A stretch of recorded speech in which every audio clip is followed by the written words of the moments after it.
Hello.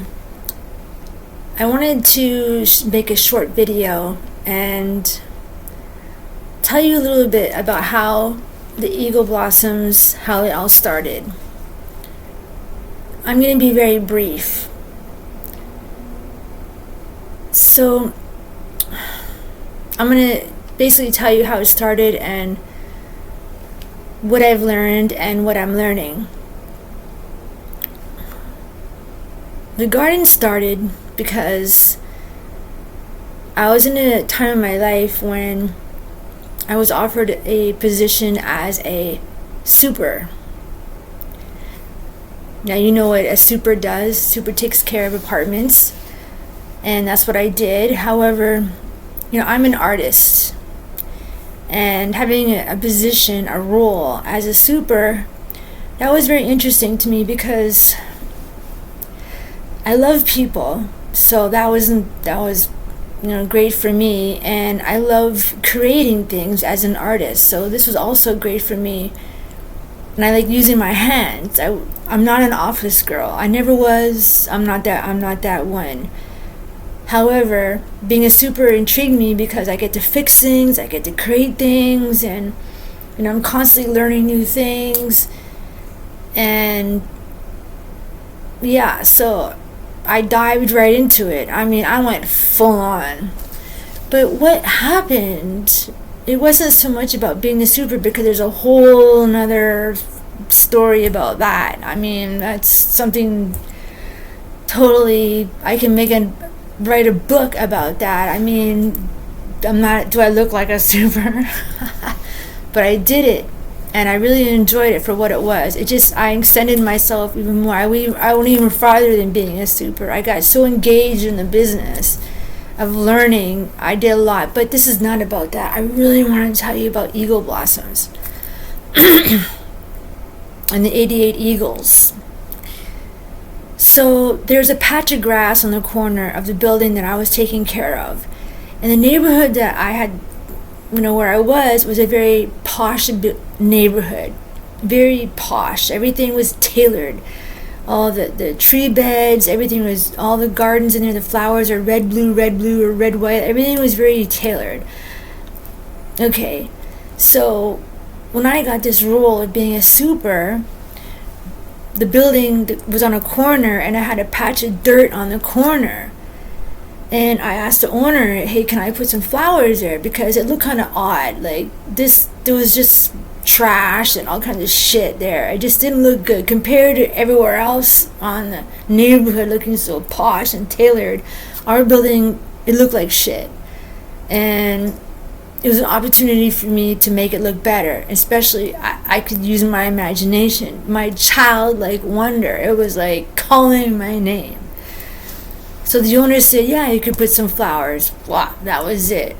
I bought flowers. And I'm not a gardener, but the idea of creating a space, that was awesome. So I bought flowers, and I looked on and said low light, high light. So I knew low light goes over there near the trees, and high light goes where it looked like Barbados, because in the corner the sun came in really bright on the corner. A little bit down, it was a bit in the shady area, so I knew all the plants that need a lot of light, they go here, and you get my point. And that's all I knew. So I looked for plants that I love, and I planted them, and they grew really big, and I put a little pond in there. They put me in the magazine, front page of the magazine, because I couldn't believe this massive garden that I grew. And it just went bigger and bigger. The creativity every year, a garden it changed. I made a different theme. I always had fish, and I put betta fish in a pond that I dug deep in the dirt, and I made a little pond. I was like this kid in a sandbox. Everybody knew that this was my imagination. People were coming in droves, a whole community. A lot of people, they didn't even know that it was me that created it, because remember, I was a super. So when you saw me, most of the time I was taking care of the trash or doing something. My gardening, I did mostly at nighttime after I did all my work. I wasn't up bright and early in the morning gardening.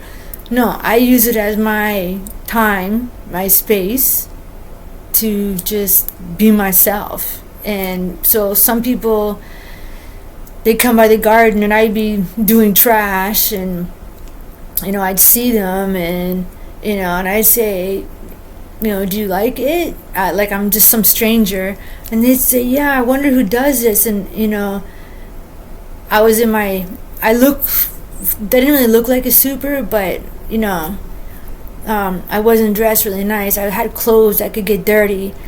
So I said, oh, I did it. And they say, you did all this? And I'm like, yeah. So this whole thing just turned out to be like a destination. The restaurants, people in the restaurants would talk about it, because the tenants would tell me, I was at this restaurant and we're talking about your garden, and then I went in the magazine again. And I was getting so popular there in magazines, and I'm an artist, so I started making artwork from the garden. So the name Eagle Blossoms came from, I named the garden the Joyful Magic Garden as a whole. But the flowers themselves, I call them eagle blossoms because I say that eagles fly above the bullshit. They fly really high. And the flowers, they're blossoms. So the story is that the eagles flying above, they drop magic flower seeds onto that corner to grow these beautiful flowers. And that's why you feel so good, because you feel like you're flying above the bullshit. So, and the eagles basically, long time ago, like about 20 years ago, I was in my car and I would be driving up this road, and there was a gift shop, an Aboriginal gift shop, and they had a basket in the shop with these rocks with animals on it, like a raccoon, a rooster, a snake. And I would close my eyes and I would pick a rock, and if it had and whatever animal it had on it, I would read the piece of papers they had on each description of the animals, and I would use it as the message for my day. So if it was a snake, and it'd say snakes, remove their skin or whatever, or if it was a beaver, so I would, that's the message for me today. One day I closed my eyes, I went in the basket and I picked a rock, and it was an eagle. And the eagle said, you're soaring and all that stuff. But then there was something in it that said like flying above trauma or whatever like that. And I interpreted that as flying above the bullshit. And that changed everything for me that day, because I was in a relationship where it was just traumatizing for me. But when I drove away from that gift shop feeling fly above the bullshit, man, I was like flying above the bullshit. Like none of it even mattered. I was totally free. I'm like, wow, wait a minute, I'm flying above the bullshit.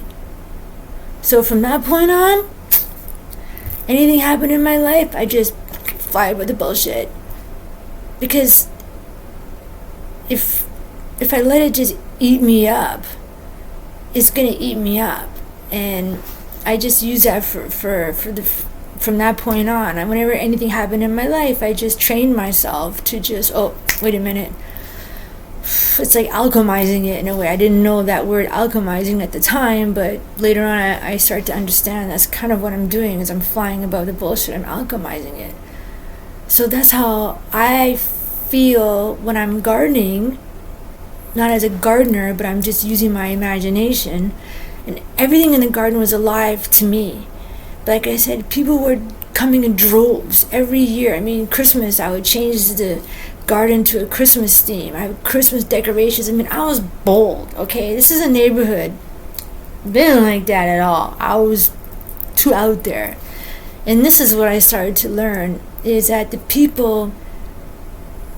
was more people that loved it, the community, the kids, people that are would work in the daytime, they take their lunch break, they would come down to the garden. I mean, people that are riding their bike, they come from far away, and they come to the garden just to be in it, because they could feel the authenticity in it. They could feel there was no performance. It was just all raw. It was all raw. It's on me. I'm not doing it for you. I wasn't doing the garden for anybody. I'm not trying to perform. If someone say, you should put that over there, I'm like, well, I don't want to put it over there because I'm not doing it for you. I'm doing it for me. And the more I did it for myself, my authenticity, the more people just came in droves. They just happened to come down the street and they would just randomly find it, and then they would tell somebody else, and then, like I said, it just got really popular without me having to do anything. And like I said, if someone told me to move this over there, or do this, put that there, it's like, well, this is my garden, this is my space, this is what I created this. Like, if you want to move it, then you create your own and you can move it, But the fact that it was so widely done, the people that that had a certain way of doing certain things, they really fought hard at me. They attempted to make my life miserable because they did not like the fact that I was just this like childlike wonder girl just doing stuff because I just was doing it, and the popularity, the attention I was getting, it was driving them mad. Like, why is she getting all this attention? She's just making this thing, and so it got really, really, really ugly. And it was just, I started to recognize, like, the only reason those people are really mad at me is because they have to perform every day. They're performing every single day, and this garden represented something that was so popular. How could I get that popular? By just being myself. It was like, what is happening? That's wrong. Wrong. Get her out of here. Tell her. They tried everything to make this garden a tailored garden. They wanted all my trinkets out of there. They wanted everything to be like the way they wanted it. But no, I refused. Because there was a lot of children that came by there, and a lot of adults that had childlike heart that came by there, and it was somewhere where people knew they could go, where they could feel themselves. They felt seen when they came to my garden, and there was no way I was going to get rid of it or change it because of a couple of people that wanted a garden that is tailored,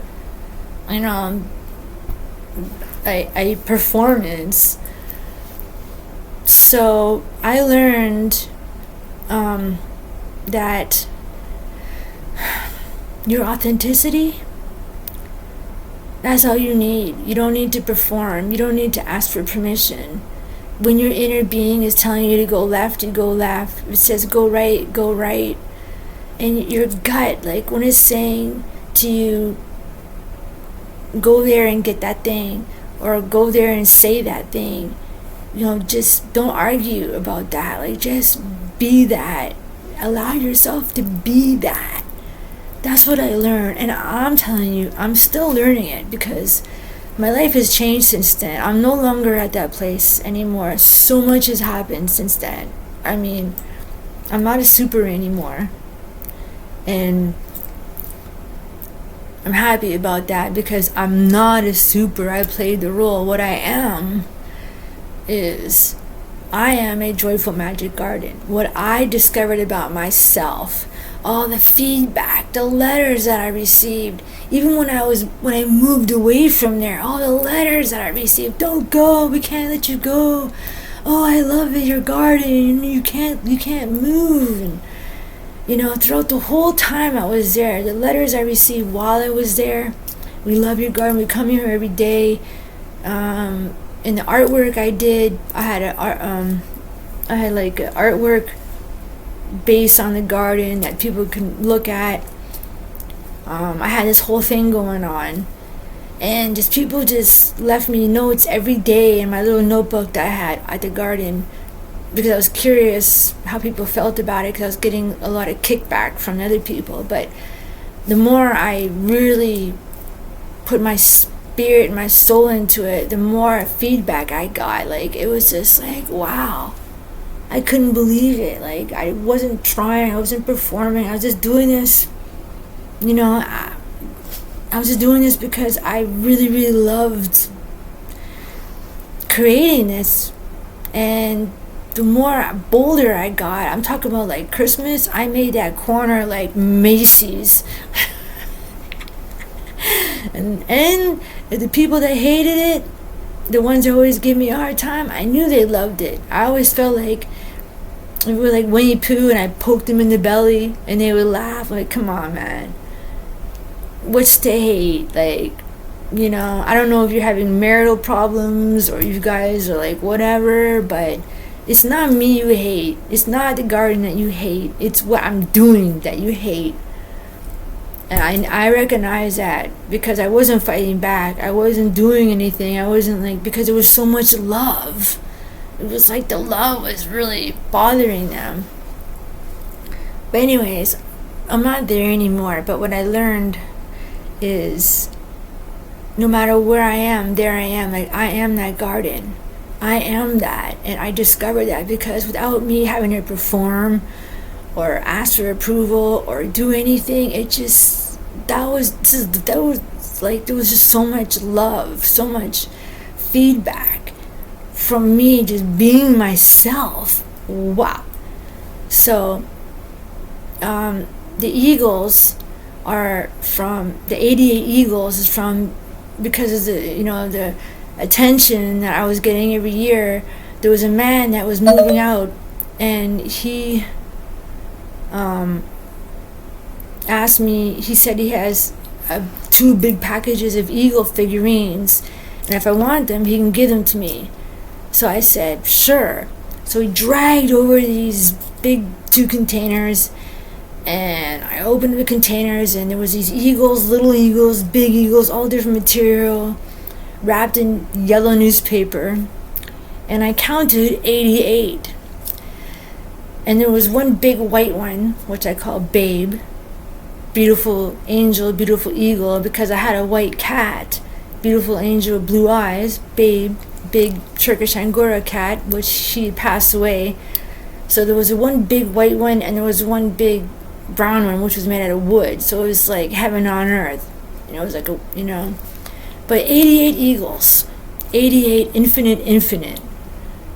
So now I started this YouTube page.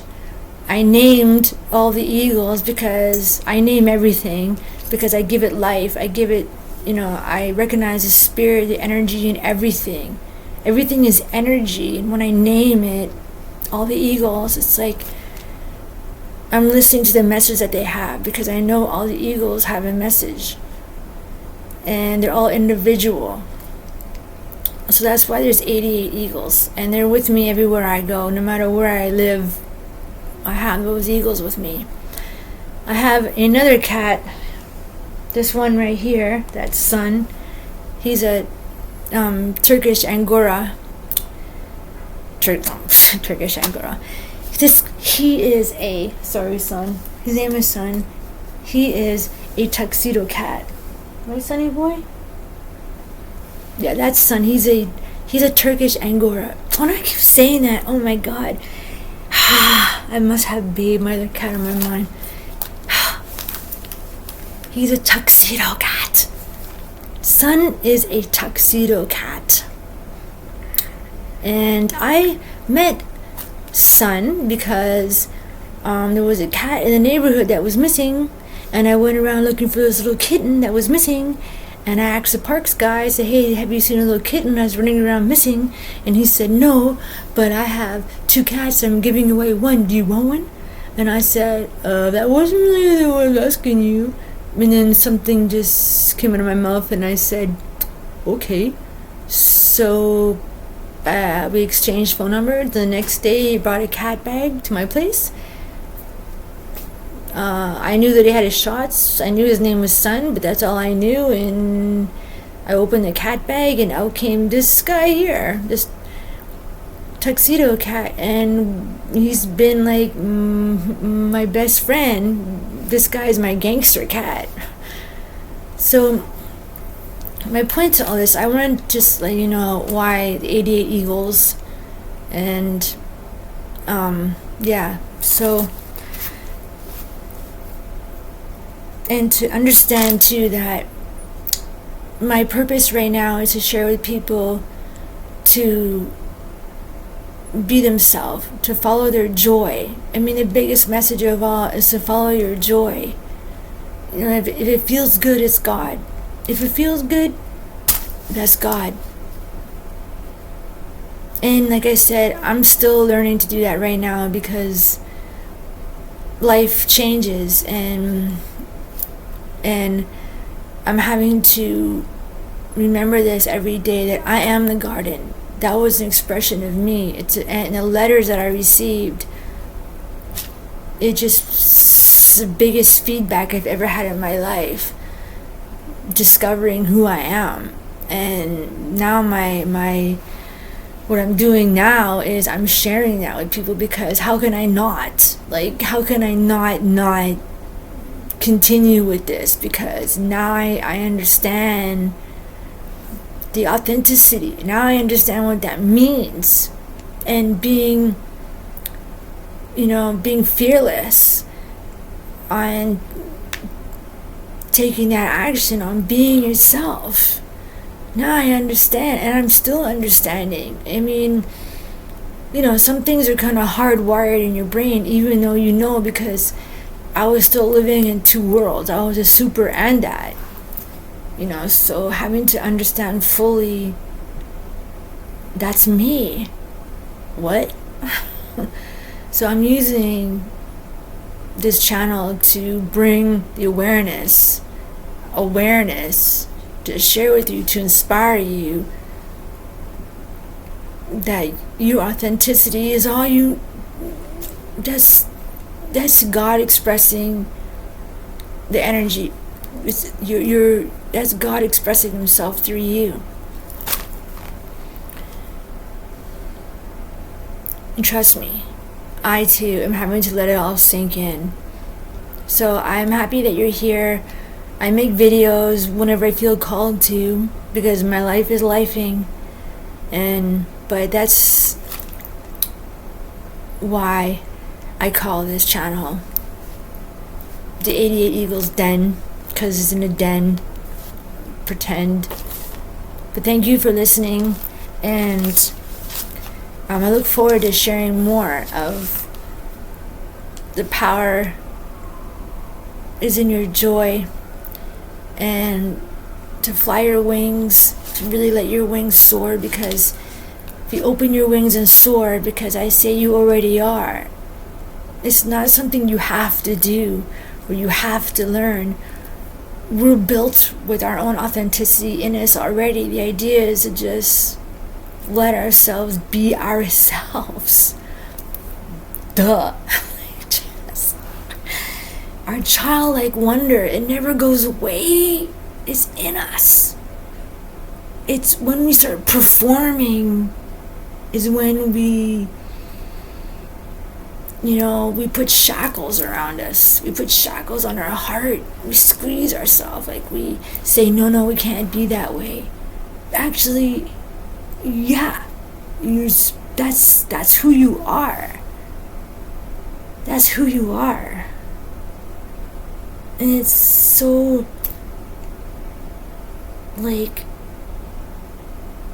so just remember, just to be yourself. Just be yourself. Just be yourself. And listen to your heart. Let your heart guide you. So you go this way, go that way. Don't do anything at all. Get into alignment. Get into alignment. So, I feel like saying something right now, and I haven't been on this channel for a long time, so hi. And I hope you enjoy that. And maybe I'll make some random videos again, me and son. My eagles I have here with me. I don't know at this moment what number I'm at. I think I'm at 38 or something. But I just wanted to just come on here and say hello and give you a little bit a little bit of background. This is my art back here. You can't really see it. Okay guys, I'll see you in the next video. Don't forget to fly higher than that.